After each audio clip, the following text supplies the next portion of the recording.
Eskiden uzmanlar mı vardı? Anne babalarımız sanki çocuk yetiştirmek için kitap mı okuyorlardı? Benim annem de kızgındı, gergindi, elinden terliğini hiç eksik etmezdi. Dövdüğü de oldu, sövdüğü de oldu. Yani ben kötü adam mı oldum şimdi? Kitap okuyarak çocuk yetiştirilir mi ya? Nereden bilecek ilin adamı, ilin kadını bizim evde ne olup bittiğini de bana ne anlatacak ki? Söylemleri kime aittir? Geleneksel farkındalık sahibi olan bireylerin söylemleridir. Pedagoji okulunda bu akşam geleneksel farkındalığa değinmeye çalışacağız. Hani geçtiğimiz hafta adım adım başlattığımız, yetersiz farkındalığı izah ettiğimiz, yetersiz farkındalıktan sonra ikinci farkındalık seviyesi olan geleneksel farkındalığın işleneceği hafta bu hafta olacak işte. Geleneksel farkındalık sahibi olan bireylerin söylemleri nelerdir? Davranış özellikleri nelerdir?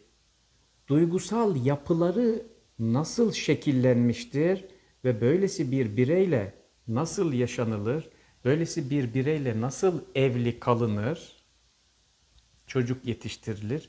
İşte bu hafta geleneksel farkındalık sahibi bireyle birlikte yaşamak, evli olmak ve çocuk yetiştirmek konularını ele alacağız pedagoji okulunda. 3 hafta önce başlatmıştık farkındalık serisini. 3 hafta öncesinde farkındalıklara şöylece bir kısaca değinmiştik. Sonraki hafta, sonraki programımızda biraz ayrıntılara değindik. Farkındalık nedir? Pedagojik farkındalık nedir? Ayrıntıları nelerdir diye ele aldık. Üçüncü hafta yani geçtiğimiz programda ise her bir farkındalık seviyelerini teker teker izah edeceğimizi söyleyerek birinci farkındalık seviyesi olan aslında farkındalıksız farkındalık seviyesi diyebileceğimiz yetersiz farkındalık seviyesine sahip olan düzeyinde olan bireyin davranış özelliklerinden bahsetmiştik. Böylesi bir bireyle nasıl yaşanılır? Böylesi bir bireyle çocuk nasıl yetiştirilir? İlişki nasıl şekillenmesi lazımdır ki zararına uğramayalım, çocukların onun zararına uğramaktan alıkoymaya çalışalım ve birlikte farkındalık nasıl geliştirilir geçen programda anlatmıştık. Bir önceki programda anlatmıştık. Hatırlarsak eğer küçük bir özet verecek olursak 4 farkındalık seviyesi vardı. Birinci farkındalık yetersiz farkındalıktı. Yetersiz farkındalık seviyesindeki bireyin düzeyindeki kişi, yetersiz farkındalık düzeyindeki kişinin genel söylemleri yani çocuk düşe kalka büyür. İlgisiz bir bireydir aslında. Ne yani ben ne yapabilirim ki? Söylemleri hakimdi. Yetersiz farkındalık düzeyindeki bireyin. Genellikle aslında dış dünyaya sevecen, iç dünyada ise yani evin içerisinde ise gergin, içe kapanık bir farkındalık düzeyi vardı, davranış özelliği vardı. Birinci farkındalık yetersiz farkındalık düzeyiydi. İkinci farkındalık düzeyi yani aslında birazcık fark etmiş olan kişinin farkındalık neyi fark etmiş olan? İlişkileri fark etmiş, çocuk yetiştirmeyi fark etmiş olan kişi bir adım daha öne geçtiğinde aslında böylesi farkındalık düzeyine geleneksel farkındalık diyoruz. Geçmişin tesirinde kalmış ve bilinçaltının aktif rol oynadığı bir bireydir.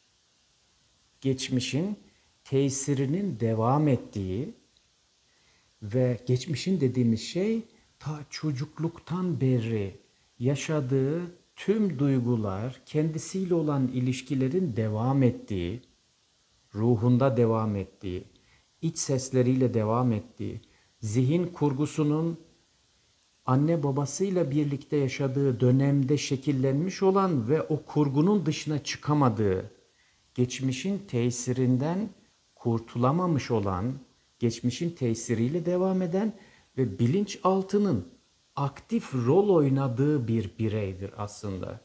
Geleneksel farkındalık düzeyinde olan bir bireyin genel tanımı. Ve böylesi bireyler genellikle yapılanmış olan bilinçaltının davranışlarıyla hareket ettiğinin farkında değildirler. Bir başka deyişle farkındalık düzeyinin düşük olduğunu, hatta farkındalık sahibi olmadığının farkında değildirler ve ısrarla farkında olduklarını iddia eder, söyler, tartışmalara girer, anlatmaya çalışır, kendini ifade etmeye çalışır. Farkında olmadığının farkında değildir.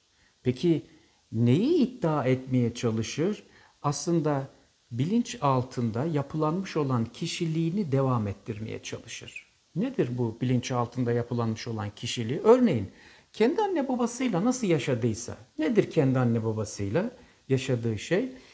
Yani dayak da yemiştir, itilmiştir de, babası hatta gittiği okulu bile bilmiyordur. Annesi işte ev işleriyle, dışarı işleriyle vesaireyle uğraşmıştır.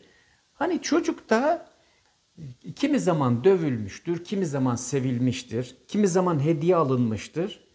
Anıları böyle sisli pusludur. Çok da anılarını hatırlamaz. Ve şunları çocuk yetiştirmede usul olarak tanır. Neleri? Yani dövülse de, sövülse de çocuk çocuktur işte, büyüyünce adam oluyor. Yani bunda ne yanlışlık var ki? Bak örneği de benim işte. Dayak da yedim. Şu da oldu, bu da oldu. Allah'a şükür bak evimize giriyoruz, çıkıyoruz. Geçmişin tesirindedir. Örneğin anne babasının yapısı, kendi çocukluk döneminde anne babasının arasındaki ilişki, diyelim babası gergin, öfkeli, sinirli ve annesi de ona edilgense ve bu kişi bir erkekse, eşinin sürekli olarak kendi başına buyruk olması, sanki kendine edilgen olmaması, kocasına edilgen olmaması ya da onun da düşüncelerini ortaya koymasından rahatsız olur. Niye rahatsız olur? Aslında yaşattığı şey, kendi duygu dünyasında yaşattığı şey, kendi anne baba ilişkisinin devamını yaşatmaktadır. Farkında da değildir bunun. Yani kadın dediğin diye başlayan cümle, kocasına itaat etmeyen kadın diye başlayan cümle, efendim evi içindeki çocukla olan ilişkisinde çocuğun şımarık olması, hepsi aslında bilinçaltının nasıl yapılandığının dışa vurumudur. Ve işte ondan dolayıdır ki geleneksel farkındalık sahibi olan birey, farkında olmadığı bir geçmişin ve bilinçaltının tesiriyle hareket eder. Ve bundan dolayı geleneksel farkındalık sahibi olan bireyler genel kişilik yapıları itibariyle kaygılı ve öfkelidirler. Kaygılı ve öfkelidirler. Biraz sonra davranış özelliklerine de değinmeye çalışacağım. Ancak genel söylemleri de şunlardır. Dikkat edilecek olursa satır aralarında sürekli olarak geçmişle ilişki kurduğu cümleler söylerler. Ne söyler mesela?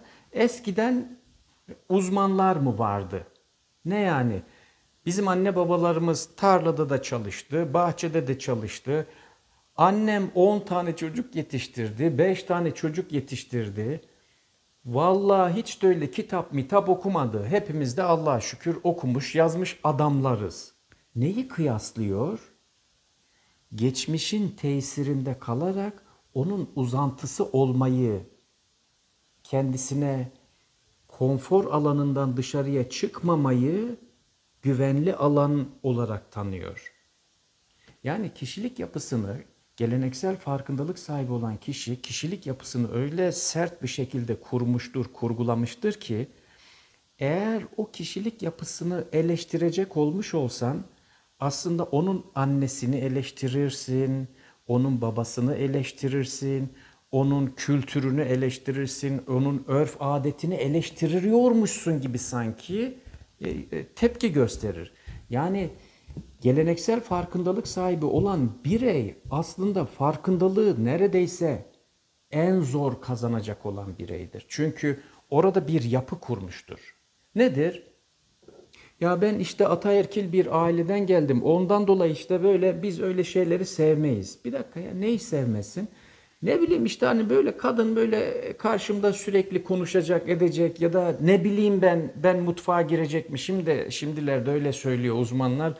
Ben de bulaşık yıkayacakmışım. Ya yıkarım problem değil ama ne bileyim bu işte herkes görevini bilecek canım diye söylediği, çevirmeye çalıştığı şey bilinçaltının tesiridir, geçmişin tesiridir. Ve hani eğer yardım da edecek olmuş olsa, öyle yardım kelimesini tırnak içerisinde söylüyorum. Eşinin ev toparlamasına, eşinin işte tırnak içerisinde yine anneliğine destek olacak olmuş olsa da bunların her birisini lütuf olarak görür. Yani aynı evin içerisinde yaşayan bir bireymiş gibi davranmaz.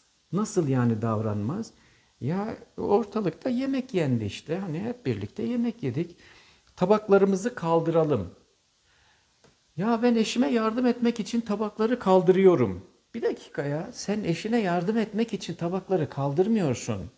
Ya da sen eşine yardım etmek için sofrayı kurmuyorsun. Ya da sen eşine yardım etmek için bulaşıkları yerleştirmiyor, çıkartmıyorsun aslında. Ya ne yapıyorum işte eşime yardım ediyorum. Hayır efendim öyle değil. Eşine yardım falan etmiyorsun. Ya ne yapıyorsun? Sen kendi evinin işini yapıyorsun. Ancak işte birey geleneksel farkındalık içerisindeyse varabileceği, kendi başına varabileceği en son adım eşime yardım ediyorum adımına kadar gelir. Ben mutfağa da giriyorum, eşime yardım da ediyorum. İyi de bu evde birlikte yaşamıyor musunuz? Bu yemekleri çocuklarınızla birlikte siz de yemiyor musunuz? İyi de canım ben de dışarıda çalışıyorum. İyi de eşin de dışarıda çalışıyor. İyi de canım işte bizim bir geleneğimiz, kültürümüz var. İyi de canım kadının da canı var. İyi de canım biz anne babamızdan ne bileyim böyle gördük. Ataerkil bir aileyiz. İyi de canım kadının da bir geleneği var. Geldiği bir dünya var. Geldiği bir kerelik yaşam hakkı var. Tüm bunlara baktığımızda ister kadın tarafından söylemler olsun, ister erkek tarafından söylemler olsun aslında. Eğer geleneksel farkındalığa sahip olan bir birey söylemleri genellikle geçmiş ile kendi çocukluğu ile bugün arasındaki geçişi yapamadığından dolayı 21. yüzyıla belki 25. yüzyıla yarın geçemeyeceğinden dolayı orada tıkanmışlığının sözlerini duyarsınız. Eskiden uzmanlar mı vardı? Annelerimiz bizi nasıl yetiştiriyordu? Benim annem öyle ne bileyim hani kitap okuma, mitap okuma derdinde olan kadın da değildi. Benim babam da öyle ne bileyim kendi halinde bir adamdı. Ne bileyim böyle çocuğa hikaye okumak güzel şey aslında. Hikaye okunsa aslında güzel olur. Akşam yatarken uzmanlar diyorlar ki hikaye okuyun falan. Ama ne bileyim işte benim çok vaktim olmuyor. Hep geçmişle bugün arasında kıyaslamalar, bilinçaltında hep bu vardır yani. Benim annem o zaman kötü müydü? Kötü demiyoruz ki. Ne yani benim babam o zaman kötü bir baba mıydı? Hayır, babanın kötülüğünden falan bahsedilmiyor mübarek. Öyle bir şey söylenmiyor. Ya ne söyleniliyor? Söylenilen şey şu. Sen ilgisiz bir anne ile birlikte yetiştin. Nasıl yani? Ya ilgisiz bir anneyle. Annem bana yemek yapardı. Annem annem evde benimle uğraşırdı, bana ekmek verirdi. Annem benimle konuşurdu. Tekrar edeyim mi? Sen ilgisiz bir anneyle birlikte yetiştin. Bunu kabul etmek bir birey için oldukça zordur. Çünkü bütün kendi kişilik yapısı değişecektir. Kendisine kurduğu dünya değişecektir. Kolay değil bu. Annem benimle ilgilenmedi mi? İlgilenemedi canım benim. Niye ilgilenemedi biliyor musun? Çünkü annenle baban sürekli kavga ediyorlardı. Bak sen de evlisin ya. Kavga eden bir karı koca sence çocuğuyla yeterince ilgilenebilir mi? Bence ilgilenemez. Pedagoji de öyle söylüyor. Hatta daha ötesinde bir şey söyleyeyim.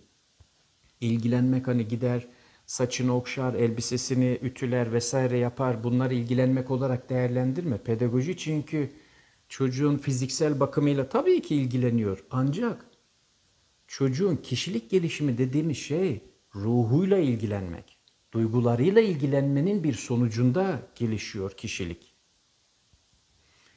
Bir annenin ya da bir babanın çocuğuyla ilgilenmesi eğer kavga eden, tartışan bir karı kocanın evinde büyümüşsen sen, bu kadın duygularını nasıl doğrultsun da, yüzünü nasıl tebessüm etsin de, yaşama nasıl sevecence baksın da senin duygularınla ilgilensin. Kadının dünyası zaten ağır.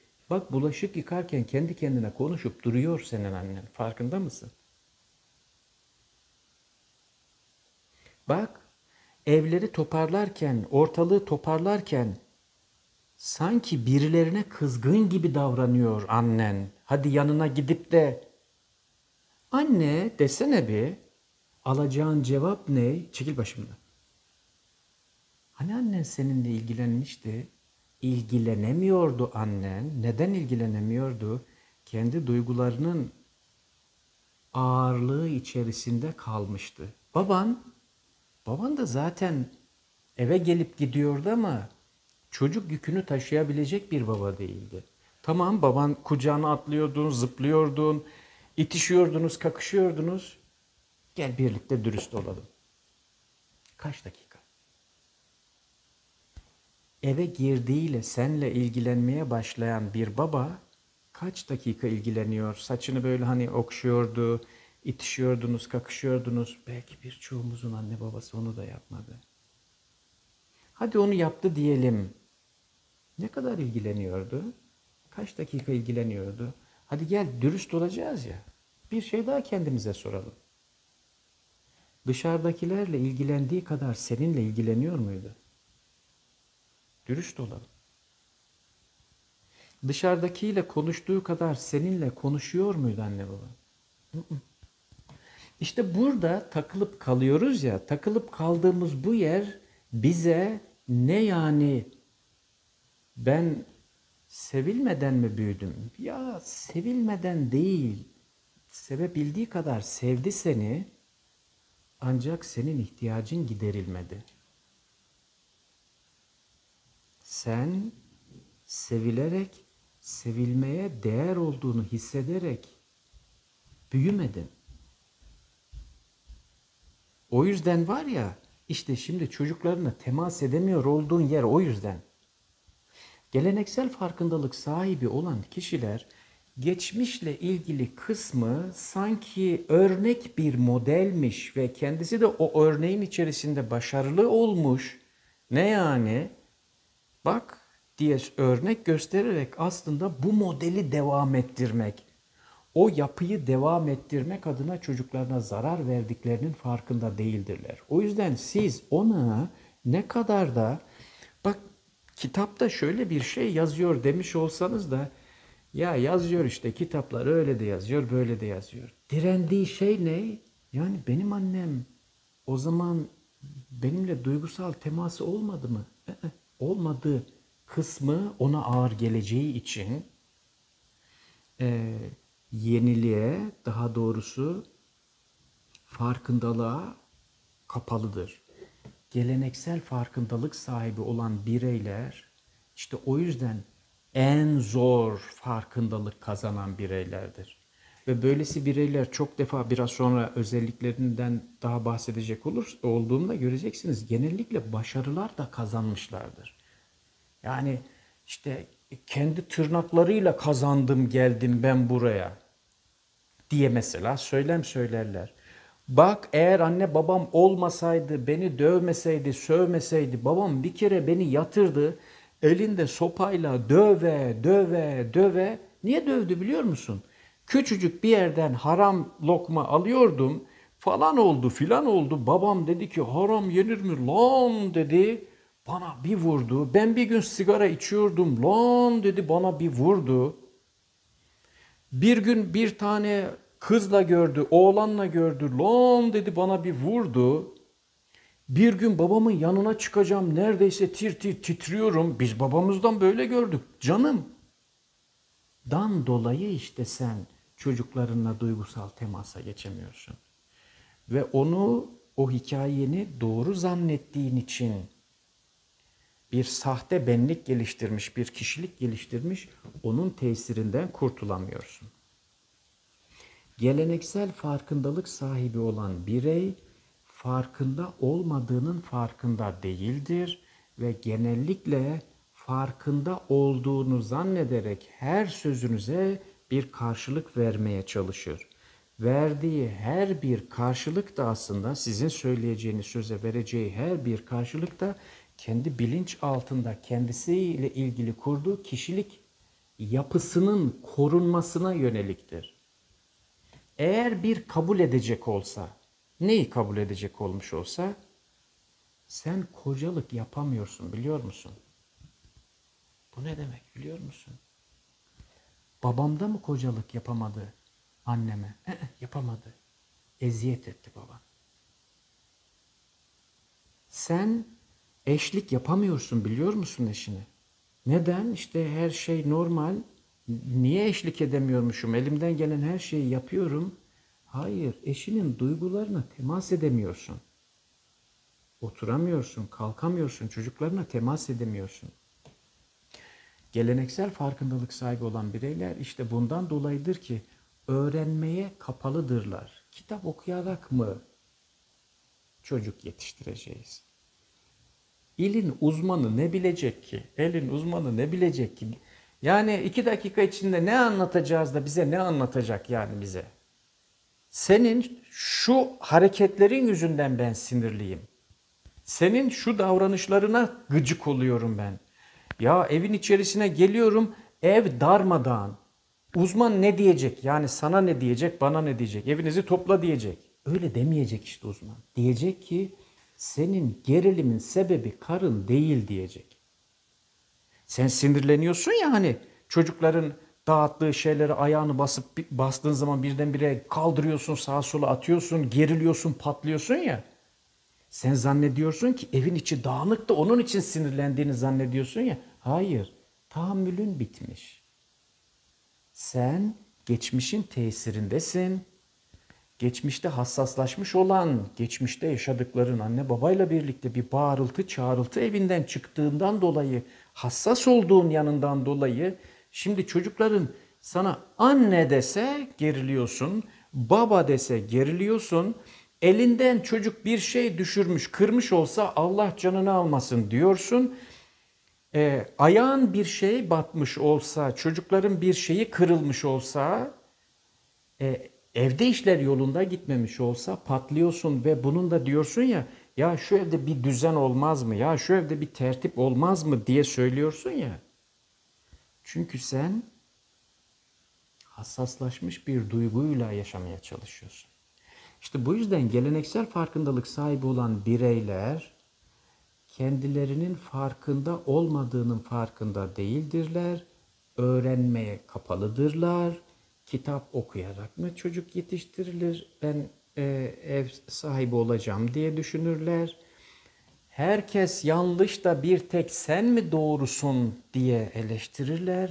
Eleştirdiklerinin tek sebebi şuraya yüklendiği o ruhsal yapıyı bozmamak. Geçmişten beri şekillenmiş olan duyarsız yanını bozmamak için bir dirençtir. Ve farkında değildirler. Yemek yerken tertipsiz yiyor hocam ya geriliyorum. Hayır. Yemek yerken tertipsiz yiyen çocuğa gerilmiyorsun. Senin tahammülün bitmiş. Ondan dolayı doğru söylüyorsun hocam. İşte işten eve gelirken trafikte ben geriliyorum. Hayır, ondan dolayı değil. Sen ta geçmişten beri gerilerek geldiğin için bak trafikte de ilin adamına küfür ediyorsun. Kornaya basıyorsun. Herkese bir şey söylüyorsun. Farkında değil misin ne yaşadığını? Bak çocuklara eziyet ettiğinin farkında değil misin? Ya ne eziyeti? Valla ben babamdan dolayı eziyet ediyorsun. Onun da mı farkında değilsin? Geleneksel farkındalığa sahip birey, geçmişten referans alarak sürekli kendisini savunmaya çalıştığı için kendi anne babasını, kendi geleneğini, ataerkil yapısını, mahallesinin özelliğini, kendi kişiliğinin sanki devam eden bir parçası gibi zannettiği için, halbuki sürekli bilinçaltının tesirinde kaldığı için kaygılıdır, öfkelidir. Peki, davranış özellikleri nelerdir? Geleneksel farkındalığa sahip olan bireylerin davranış özellikleri nelerdir dediğimizde az önceki özetlemeye çalıştığımız şeyleri maddeler halinde söylemeye çalışayım. 1. Öfke patlamaları sıktır. Hatırlarsanız geçen haftaki yetersiz farkındalığa sahip olan bireyi tarif ederken yetersiz farkındalığa sahip olan bireylerin öfke patlamaları daha seyrekti. Niye? Çünkü ilgisiz adam yani. Değişiyor işte, kalkıyor işte. Bana ne, büyüyor, ne yapayım yani ben? Ya bizim hanım böyle bağırıyor, çağırıyor, bir şeyler yapıyor ya işte, ne yapayım yani ben? Orada öfke patlamaları daha az. Buradaysa geleneksel farkındalığa sahip olan bireyde ise öfke patlamaları, gerilimler daha fazla. Sürekli yakınıcıdır. Geleneksel farkındalığa sahip birey sürekli yakınır. Aslında yakınmasının sebebi şudur. Oldurmaya çalıştığı şeyi bir türlü olduramadığı için, hangi oldurmaya? Geçmişin devamını bir türlü olduramadığı için, canım niye olduramıyor? Çünkü geçmişi aynısıyla çocuklarına aktarabilmesi için kendisi babası gibi ya da annesi gibi olması lazım. Aynı yaşananlar aynı evin içinde gerçekten yaşanması lazım. Ama gerçekten yaşanmıyor. Karısı başka bir kadın ya da kocası başka bir kadın. Bu çocuklar da 21. yüzyıla hazırlanan, ellerinde tüm dünyayı okuyabilecek cihazları olan çocuklar. Sen bu çocuklara nasıl olur da hani kaygıyla, baskıyla, bilmem neyle lan öldürürüm seni dediğin sırada hadi öldür diyen çocuk karşına çıkar. O yüzden sürekli yakınıcıdır. Yani benim annem, benim babam eskiden, bizim zamanımızda gibi sürekli yakınmalar, sözü geçmediği için sürekli tepkiler ortaya koyarlar. Sürekli yakınıcıdırlar.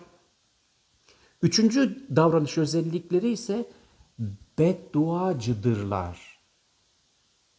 Çok beddua ederler. Ölmeyi dilerler. Bela okurlar. Nefret dili kullanırlar. Neden dolayı bunu yaparlar? Çünkü kendi geçmişlerinde sürekli bunları işittikleri için eğer baş edemedikleri bir durumla karşılaştığında, çocuk lafını dinlemediğinde, eşi onu dilediği gibi işte ona edilgen olmadığında, içindeki o gerilim bir şekliyle bedduaya dönüşerek aslında dışa vurur. Bedduacıdırlar. Kitap okumak ve öğrenmek eğiliminde değildirler. Bilinçaltı yeniye, öğrenmeye kapalıdır. Çünkü öğreneceği her bir şey bilinçaltının yapısını değiştireceğini düşündüğü için, bildiği için bilinçaltı yeniye yani evet derler ama reddederler. Mesela benim bir danışanım vardı, çok enteresan. Eşi farkındalık, kadın farkındalık düzeyi, gözlemci farkındalık, ki önümüzdeki hafta anlatacağım. Gözlemci farkındalık düzeyine çıkmıştı. Yani okuyor, fark ediyor, insanı tanıyor, çocuğun ruhsal yapısını tanıyor, kendi duygularını tanıyor idi. Eşi de ona birazcık, kocası da ona birazcık eşlik ediyordu. Benimle konuşurken şöyle konuşuyordu genellikle. Yani tabii hocam, yani çocuk dövülmemeli, sevilmeli, sevgi her şeyden önemli. Bizim zamanımızda bizi dövmüşlerdi vesaire olmuşlardı. Bence iyi bir şey değil. Ya dinlerken sanki zannedersin ki hani farkındalığı fark etmiş olan bir birey zannedersin. Ama eylem sırasına geldiğinde yani hadi çocuklar yatsın diye seslenildiği sırada nasıl karşılık veriyor? Ya bunların derdi ne biliyor musun aslında? Eline bir tane sopayı alacaksın, lon diyeceksin, bir yere vuracaksın, o zaman yatacaklar. Bunlar çok yüz buldu. Allah Allah, ne oldu ya, biraz önce sen diyordun ki sevmek iyi bir şey, şu iyi bir şey, bu iyi bir şey diye söylüyordun. Ne oldu şimdi sopadan bahsediyorsun? Bilinçaltı uyandı. Çünkü bilinçaltında minicik bile bir kırıntısı olmuş olsa o kendinin mağdur olduğu, incitildiği, huzursuz bir şekliyle gece yatağa girdiği duygu bilinç altından bırakılmadığı sürece bir virüs gibi uyanır. Ama uyanan virüs inanarak uyanır. Nasıl inanarak uyanır? Gerçekten bunun derdi sopa. Yani bunu bir döveceksin. Eşek sudan gelinceye kadar bir döveceksin. Affedersiniz. O zaman adam olacak. Yok ekmek ister, yok su ister, yat diyorsun yatmaz. Bu ne ya? Davranış özellikleri öğrenmeye, içselleştirmeye karşıdırlar. Bir davranış özelliği de kontrolcüdürler. Yani bilmek ister sürekli olarak. O nasıl oldu? Tamam o nasıl oldu? Tamam bu nasıl oldu? O yüzden kendilerini şöyle zannederler. İlgili zannederler. Halbuki bu bir ilgi değil, kaygıdan dolayı sürekli bilme isteğidir. Kontrolcülüktür. İkisi birbirinden farklı. İlgili bir anne baba yani bilmesi gerektiği kadar kısmını bilir. Ver bakayım şu telefonu. Ne geliyor senin telefonuna böyle bir mesaj? Nasıl böyle bir şey? Sen şöyle mi? Sen böyle mi? Ya kocaman adam olmuş, kocaman bilmem ne olmuş. Her şeyi bilmek ister. Tuvalette niye uzun durdun? Şurada niye böyle yaptın? Elini yıkadın mı? Ayağını yıkadın mı? Yok yok yıkamamışa benziyorsun. Orada niye böyle söyledin? Burada niye böyle yaptın? Seni dışarıda gören olursa ne der? Şimdi kim bilir ne demişlerdir sana? Nedir hep? O geleneğin, kaygılı geleneğin devamı ve zanneder ki bundan dolayı da kendisini ilgili bir anne baba zanneder. Halbuki ilgi değil bu, kaygı. Ve kontrolcü bir yapıya büründürür bu kaygı. Yönetici ve yönlendiricidirler. Sürekli yönlendirmek. Dersine şöyle çalış, ödevini şöyle yap, şunu böyle yap, niye yapmadın? Bak şimdi yap, hala orada oturuyor. Yönlendiriyor, sürekli olarak yönlendiriyor. Ve bir dikkat çekici yanları daha vardır. Geleneksel farkındalık sahibi olan anne babaların fedakar ve bağımlıdırlar. Yani ondan dolayı kendilerini yorumlamakta çok zorluk çekerler. Yani ben kötü bir anne baba değilim. Değilsin ya. Kimse sana kötü bir anne baba demiyor. Zaten hiçbir anne baba kötü değil. Ama yöntemi yanlış kullanıyorsun. Ya nasıl yöntemi yanlış kullanıyorum? Yemiyorum, yediriyorum. Ye mübarek, niye yemiyorsun? İçmiyorum, içiriyorum. Giymiyorum, giydiriyorum. Giysene şu giydiğin kıyafete bir bak ya.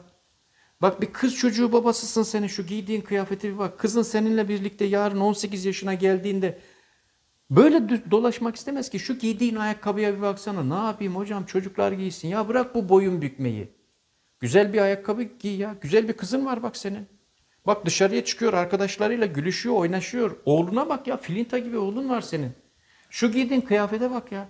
Şu sakallarının haline bak. Beni seven böyle sevsin.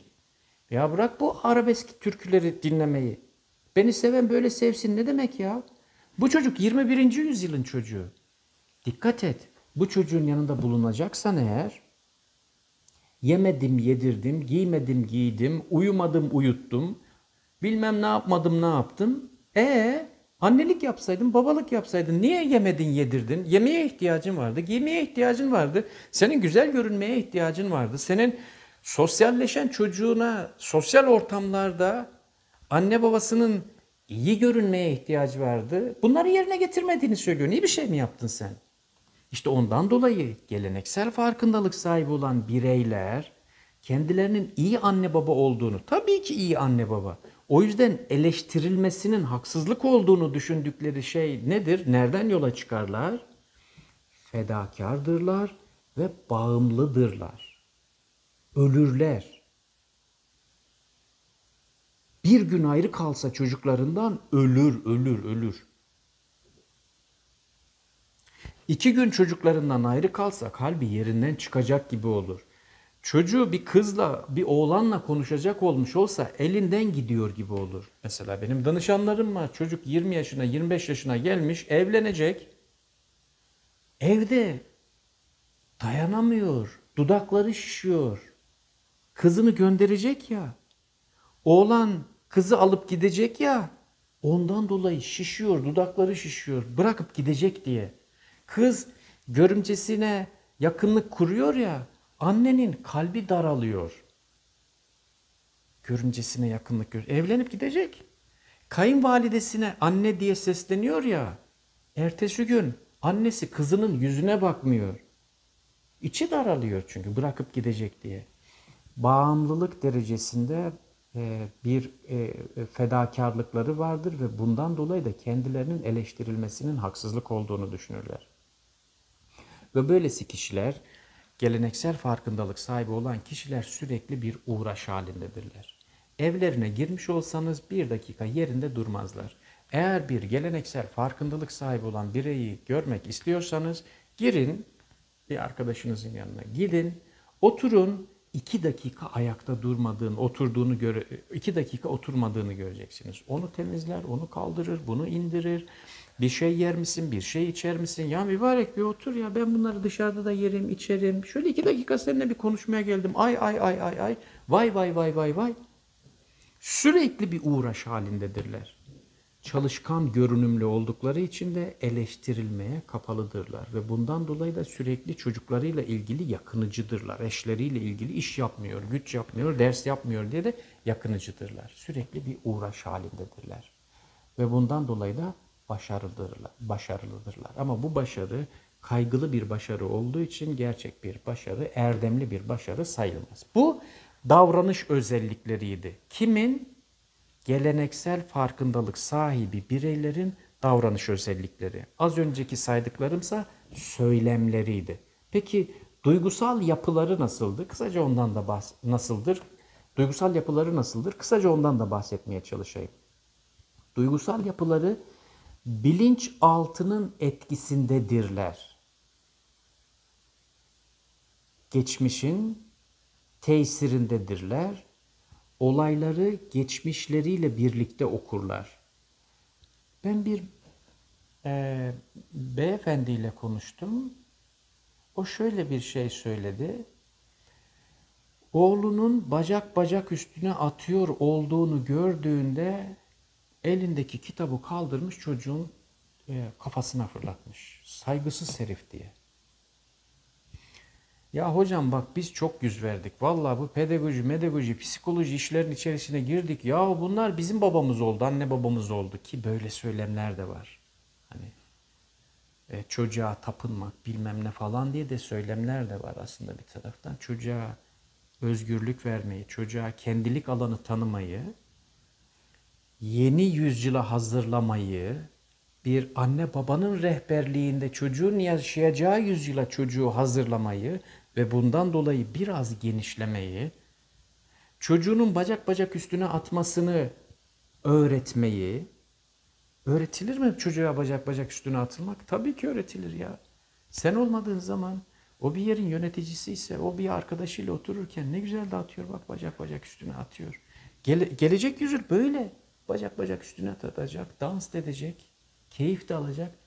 Kafasını büküp böylece bekleyen bir çocuğun mu olsun istiyorsun? Oturduğu yerde öylece sinmiş olan bir çocuğun mu olsun istiyorsun? Etrafına böyle bakan bir çocuğun mu olsun istiyorsun? Yok, istemiyorsun. O zaman sen onu sosyalleşmesi için bacak üstüne atmasını öğretecek ve öğrettiğin o bacak üstüne atmayı senin yanında yaptığın sırada, ya nedir ki zoruna giden şey? Bu saygısızlık değil ki. Davranışı anlamı biz yüklüyoruz. Biz geçmişin tesirindeysek o zaman deriz ki bana saygısızlık yapıyor, ama saygısız değil ki. Bak baba diye çocuk seni seviyor. Bu bir saygısızlık değil. Bu şu anda yaşadığımız toplumların yeni yüzyılın çocuk, genç geleneklerinin aslında sosyalleşmenin bir parçası ve bunu senle öğrenmezse, sen öğretmezsen kim öğretecek? Yine bir örnek vereyim. Bu bacak bacak üstüne atmaktan bir örnek vereyim. Bacak bacak üstüne atmanın bir nezaket kuralı vardır.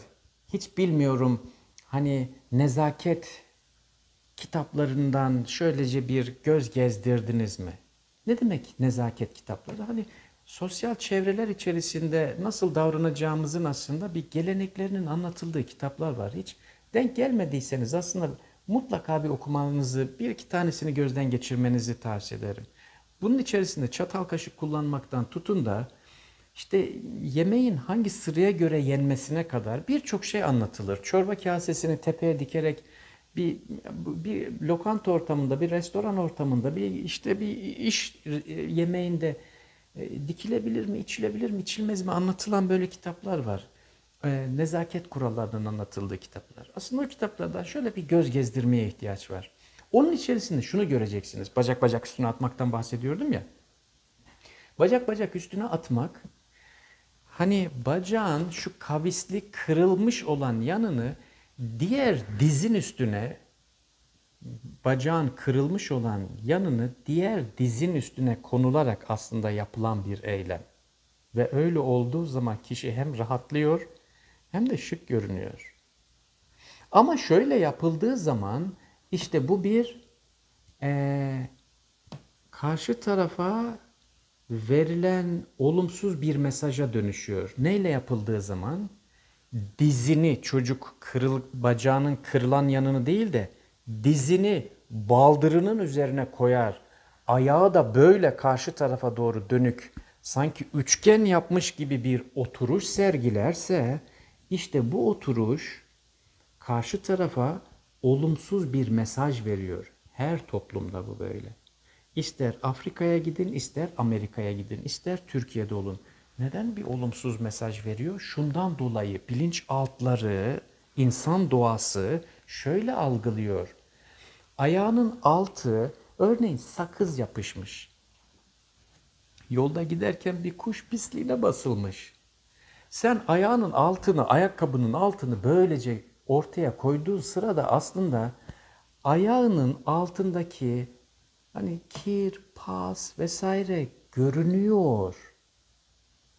O yüzden çocuğa şunu anlatmaya ihtiyacımız var. Babacığım bacak bacak üstüne atarken dizinin kırılmış olan yanını diğer dizinin dirseğinin üzerine koyarak ve ayağın da yere gelecek şekilde olursa eğer o zaman bir anlam taşır, o zaman keyifli olur diye bir nezaket kuralını anlatmaya ihtiyaç olur. İyi de ben evdeyim. İyi de evdeyken de yani çorap falan var ya hani ayağımızın altına bir baktığımız zaman böyle bocak bocak üstüne attığımızda karşı taraf o içine tüy yapışmış, kıl yapışmış, çöp yapışmış. İyi değil ki bu onu göstermeye çalışmak. Değil mi? İşte bundan dolayı bilinçaltları etkindir diye söylediğim şey mesela çocuğu o vaziyette gördüğünde birden gerilim içerisine girer. Elindeki kitabı kaldırdığı gibi bana saygısızlık yapıyorsun. Saygısızlık dahi olmuş olsa sence kitap atmak doğru mu? Yoksa ona öğretmek mi gerekir?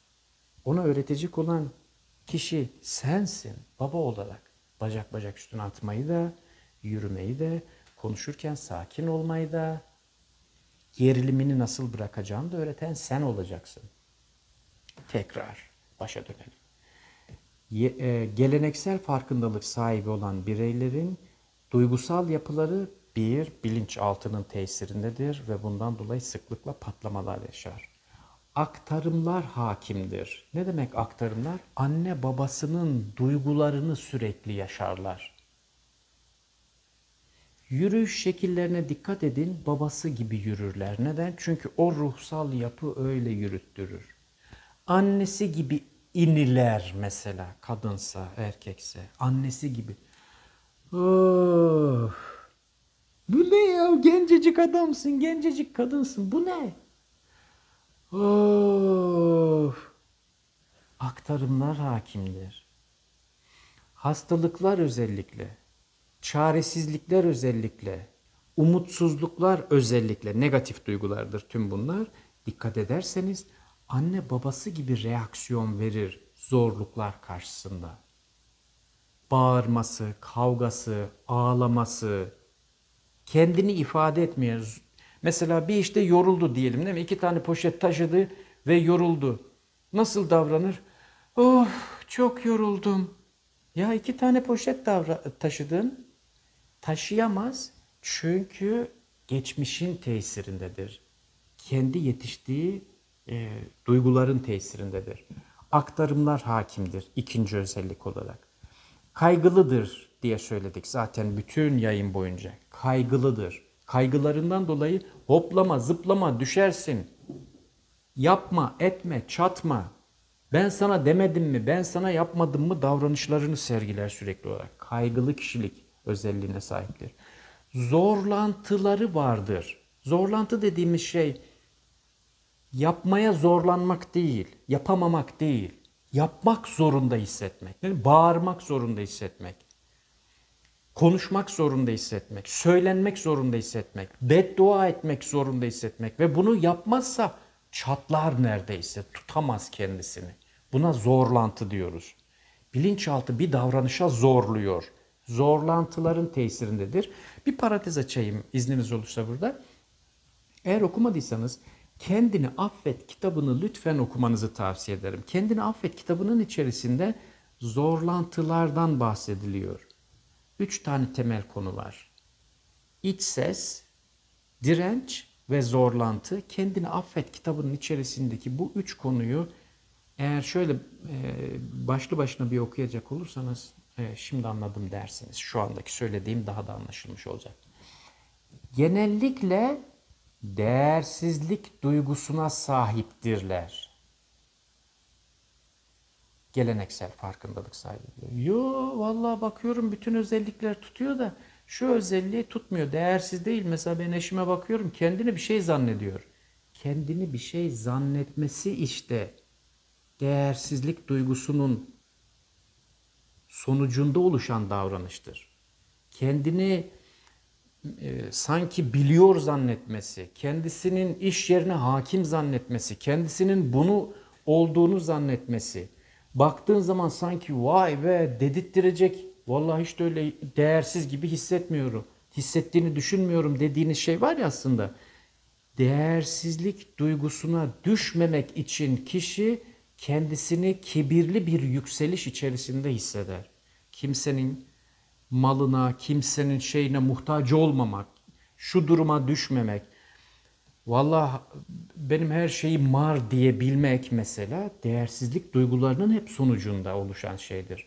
O yüzden genellikle sahibi olduğu şeylerle kişinin kendisini övüngenlik içerisinde, gizli övüngenlik de dahil olmak üzere güçlü tutmaya çalışması kendisini değersiz hissetmemek için bir dirençtir aslında. İçin direncidir. Değersizlik duygularına sahiptir. Duygularını sürekli bastırırlar ve bundan dolayı da kişilik özellikleri duyarsız, etkendir ve güçlü görünürler. Duyarsızdırlar. Ve yönetici ve yönlendirici taraflarıyla da birlikte bakılacak olursa duyarsız ve etken. Duyarsız ve etken. Duymuyor. Kişilik özellikleri duyarsızlık içerisindedirler. Duygulanımları yoktur. İnişli çıkışlı değildir duyguları. Keyiflice bir gülme, keyiflice bir ağlama içerisinde değil. Ağlamamayı marifet zanneder ya da ağladığı zaman aşırı ağlar. Gülmeyi beceremezler. Böyle içten gelerek keyiflice bir ortam içerisinde gülmek yerine suni gülmelere sahiptirler. Nedir bunun özelliği? Duyarsızlık, yani duygulanım eksiklikleri vardır. Kimlerde? Geleneksel farkındalık sahibi bireylerin duygusal özellikleri. Ve son olarak duygularını aşırı yaşarlar ve suni yaşarlar. Baktığın zaman ya çok böyle gülüyor gibi, o mutlu gibi görürsün ya da baktığın zaman çok mutsuzmuş gibi. Normalliği, doğallığı gerçekleştirmekte zorluk çekerler.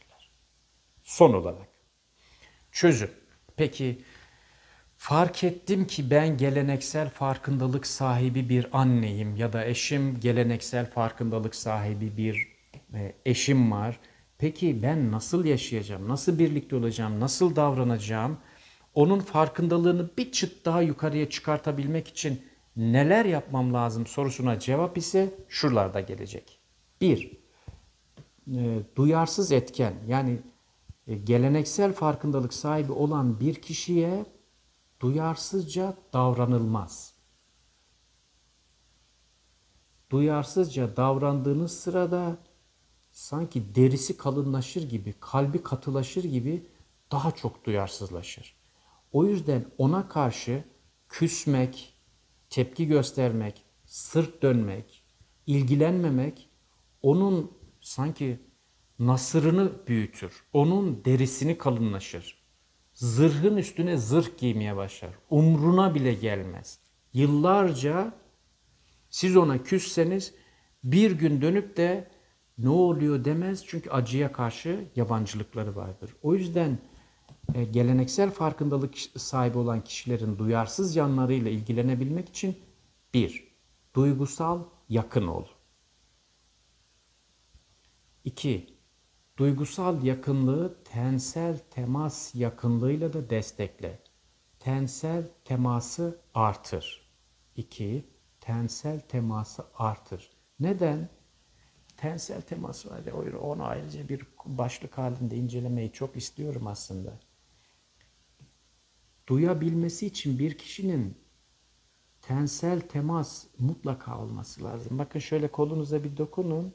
Şöylece bir hissin yayıldığını hissedersiniz. Elinizi suya dokunduğunuzda şöylesi bir hissin yayıldığını hissedersiniz. Rüzgarın karşısına şöylece bir çıktığınızda teninize rüzgar değdiğinde bir uyandığınızı hissedersiniz. Ten kişinin uyanabilmesi için en önemli araçtır. Duyarsızlığıyla kendisini uykuya vermiş olan, duyguları işlevsel olmayan bir bireyin yeniden uyanabilmesi için tensel temasın artırılması lazım. Tensel teması artır. 3. Farkındalıklı edilgen ol. Duyarsız etken bir kişi ya da geleneksel farkındalık sahibi olan kişi, karşısındaki kişi kendisine edilgen oldukça kendini güvende hisseder, kendini emniyette hisseder. Peki ben niye bilinçli olarak edilgen olacağım? Şundan dolayı. Sen edilgen oldukça o kendisini kapatmayı bırakacak. O kendisini kapatmayı bırakıp şöyle seninle duygusal temasa geçmeye başladığında işte duygularının umulur ki uyanmasını sağlamaya çalışacaksın o sırada. Ve sonraki adım ise bilişsel farkındalık kazanabilmesi için geçtiğimiz haftaki programda da anlatmaya çalışmıştım. Regresyona izin ver. Oldukça önemli bir başlık. Regresyona izin ver. Ne demek regresyon? Geçmişe dönmesine izin ver. Çocukluğunu konuşmasına izin ver. Çocukken kırılan arabasını hissettiği sırada ağlamaya başladığında o arabamı ama ben çok seviyordum diye bilinçaltına derinleşmeye başladığında onu bir çocuk gibi sev. Geçmişi bolca konuşup övüngen bir konuşmayla değil. Araban var mıydı senin çocukken? Hatırlıyor musun? Kalemin var mıydı senin? Hatırlıyor musun? 7 yaşındayken neredeydin? Hatırlıyor musun? Bayramda hangi kıyafeti giymiştin? Hatırlıyor musun? Canım benim ya, seni çocukluğunu şöyle bir düşündüğüm sırada giydiğin kıyafetleri mesela ben çok merak ettim. Ne giyerdin çocukken? De ki içe doğru derinleşsin, regresyona, gerilemeye, geçmişe dönsün ki geçmişle birlikte bugüne sıcacık duygular akabilsin ve doğru ya aslında biz çocuklara yanlış davranıyoruz cümlesi kurulabilsin. Geçtiğimiz programda da regresyon anlatmıştım. Bu programda da bir duyarsız benliğin çözülebilmesi için çocukluk en önemli araçtır. Ve Bütün bunları neden dolayı yapıyoruz? Bilişsel farkındalık kazandırabilmek için. Eşimin farkındalığı yok değil ki, işte biliyor, anlatıyor, çocuk dövülmez, sevilir, işte iyi insan olmak bilmem ne. Geçmişle birlikte ya evet ya babam beni dövmüştü, aslında dövmese iyi olurdu cümlesi var ya, doğru ya, aslında annem biraz ilgisizdi ya, şöyle bir bakınca aslında haklı ya, bazı uzmanlar haklı söylüyorlar. Ondan dolayı ben de ne bileyim sevilmedim ki sevmeyi becereyim cümlesini kurdu ya. İşte şimdi zil tak oynamaya başla. Neden zil tak oynamaya başla? Şu anda geçmişle şu anda bugünü ilişkilendirmeye başladığı şu an, evet ya diye aslında diye söylediği şey, terapisi başladı eşinin. Ne yapıyorsun? Eşi terapi eder kısmını oluşturuyorsun. Neyle? Gerilettiğin, oradan sıcacık hisler aktığı, burnunun direğinin sızladığı ve aslında doğru ya biz biraz herhalde ne bileyim ya hayat böyle yaptı herhalde dediği sırada eşin tedavi oluyor. Efendim biliyorum. Son 2 programdır uzattığımı da biliyorum. Ama ne yapayım? Tüm bunların her birisinin aktarılmaya ihtiyacı var. Birilerinin bir şey söylemeye ihtiyacı var. Gençken evleniyoruz. Kimle evlendiğimizi bile bilmeden evleniyoruz. Harala gürele. Sanki bir yerden kaçar gibi evde kalacaksın, evde kalacaksın diye evlendiriliyoruz. Birdenbire 3-5 tane de çocuğumuz oluyor. Sonra gözümüzü açtığımızda ya bu kadın, ya bu adam böyleymiş diye çaresizce ortada kaldığımızda kişiliğini de okuyamıyoruz. Sanki bana düşmanlık yapıyor gibi geliyor. Hayır, işte tüm bu bilgilerle şöyle bir baktığımız sırada hangi kişiliğin tesiri altında olduğunu fark ettiğimiz sırada onunla birlikte yeniden yaşayabilecek bir bilgi düzeyine erişmemiz için gerekli olan bilgiler. Böyle olunca kişi bir sonraki farkındalığa doğru erişecektir. Son cümle özet olarak. Ben eşime duygusal yakın oldum. Ben eşime tensel temasımı artırdım. Ben edilgen oldum. Farkında olarak edilgen oldum. Ona övücü cümleler söyledim. Regresyonuna izin verdim. Çocukluğuyla birlikte sıcacık duyguları bugüne taşımasına izin verdim. Sonra şu cümleyi altını çizerek söylemek istiyorum.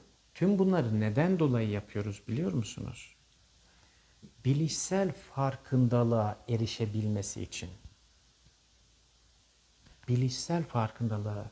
Yani hani bir kitap okuyup da ya da bir bilgiye erişip de şu cümleyi kurabilmesi için. Ya doğru aslında ya. Ne bileyim biz böyle biraz ilgisiz kaldık galiba çocukken. O yüzden de ne bileyim hani çocuklara kitap okuyamıyorum diyor ya. İşte bunun adına bilişsel farkındalık deniliyor. Ve elinizde tutabileceğiniz en değerli hazine. Bunu hiç kaybetmeyin. Yoksa geri kalan kısmında şu var. Bilişsel farkındalık yoksa ne yani biz de çocuktuk. Yok, adamda bir şey yok ki. Tık tık tık. Biz çocukken annem bana şöyle yapmıştı, bak şimdi böyle yapıyorlar. Saygısız herifler. Tık tık tık, bir şey yok ki. İşte o geçmişle bugün arasında bağ kurup evet ya aslında doğru biraz galiba diye başladığı yer, kitap okumaya, böyle belki bir iki videoyu izleyip ya adam haklı herhalde ya demeye başladığı sırada oh Allah'ım şükür deyin. Niye? Bilinci açılıyor ve bunun adına biz bilişsel farkındalık diyoruz. Bir cümle daha söylememe izin verir misiniz? Ondan sonra durdurayım söyleyeceklerimi. Bilişsel farkındalık düzeyinde de aslında 3 adım var. Bir bilişsel farkındalık, sonra duygusal farkındalık, sonra da ilişkisel farkındalığa geçireceksiniz. Tüm bu aşamalarla birlikte. Yani tüm şu anlatılar birinci basamağı, bilişsel farkındalığa, bilinç düzeyinde fark etmesi, hakikaten ya demesi. Sonra duygusal farkındalık, o da yetti mi? Hayır. Şimdi bunu ilişkiye uygulaması da ilişkisel farkındalıktır. Orada da 3 alan sizleri bekliyor. Ne zaman? İleriki pedagoji okullarında. Efendim, uzunca bir video oldu. Vaktinizi de aldığımı da biliyorum. Umarım faydalı bir video olmuştur. Lütfen videonun altına da düşüncelerinizi ve birbirlerinizle etkileşiminizi, sözlerinizi yazın. Evet, hayır, doğru, yanlış, aslında diye. Böylelikle sanki burası da bir tartışma ortamı gibi olsun ve bizden sonraki gelecek olan, izleyecek olan, farkındalık kazanacak olan kişiler desinler ki 10 yıllar önce de insanlar bunları konuşmuşlar desinler. Efendim, haftaya gözlemci farkındalık düzeyi olan üçüncü düzey farkındalıkla yeniden birlikte olmak üzere. Hoşça kalın.